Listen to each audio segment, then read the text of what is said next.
आज आहे वटपौर्णिमा आणि वटपौर्णिमा ही महिलांसाठी खास दिवस आणि विशेष हा सण असतो। असं म्हणतात की आजच्या दिवशी सत्यवान सावित्रीने सुद्धा यमापासून आपल्या नवऱ्याला सोडवून आणलं होतं। म्हणजेच बघा स्त्रीमध्ये किती शक्ती आणि ताकद आहे। पण स्त्री ही कोण आहे?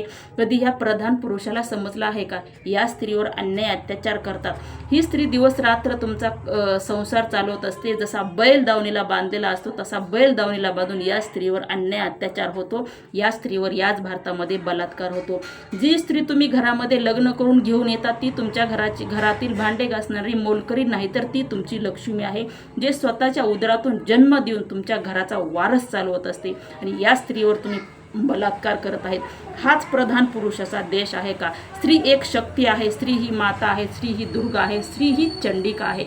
जी स्त्री आज वटसावित्रीचा उपवास करून तुमच्यासाठी आरोग्य आणि आयुष्य मागण्यासाठी जाते आणि ती स्त्री आल्यानंतर तिथे पूजा करून तुमच्या पाया पडते। स्त्रीनंच तुमच्या पाया का पडावं? स्त्री केसापासून ते पायाच्या नखापर्यंत बंधनामध्ये बांधलेली आहे, पण पुरुष हा पूर्णपणे मोकळाच आहे। मोकळा म्हणजे स्त्रीवर अन्याय अत्याचार करण्यासाठीच मोकळा आहे।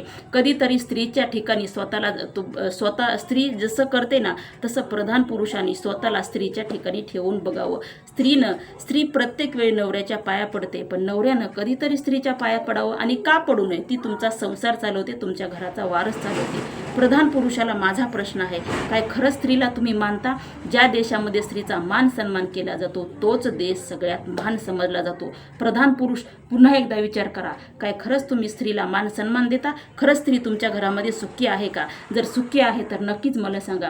आज ज्या स्त्रिया तुमच्यासाठी आरोग्य आयुष्य मागायला जातात त्या स्त्रीच्या प्रत्येक पाया नवऱ्यानं पडायला पाहिजे आणि काही हरकत नाही। ते तुमची बायको नाही तर तुमच्या जीवनाचा अस्तित्व आणि तुमच्या जीवनाचा पाया आहे। अशा माझ्या सर्व महाराष्ट्रातील माता भगिनींना वटपौर्णिमेच्या हार्दिक हार्दिक शुभेच्छा।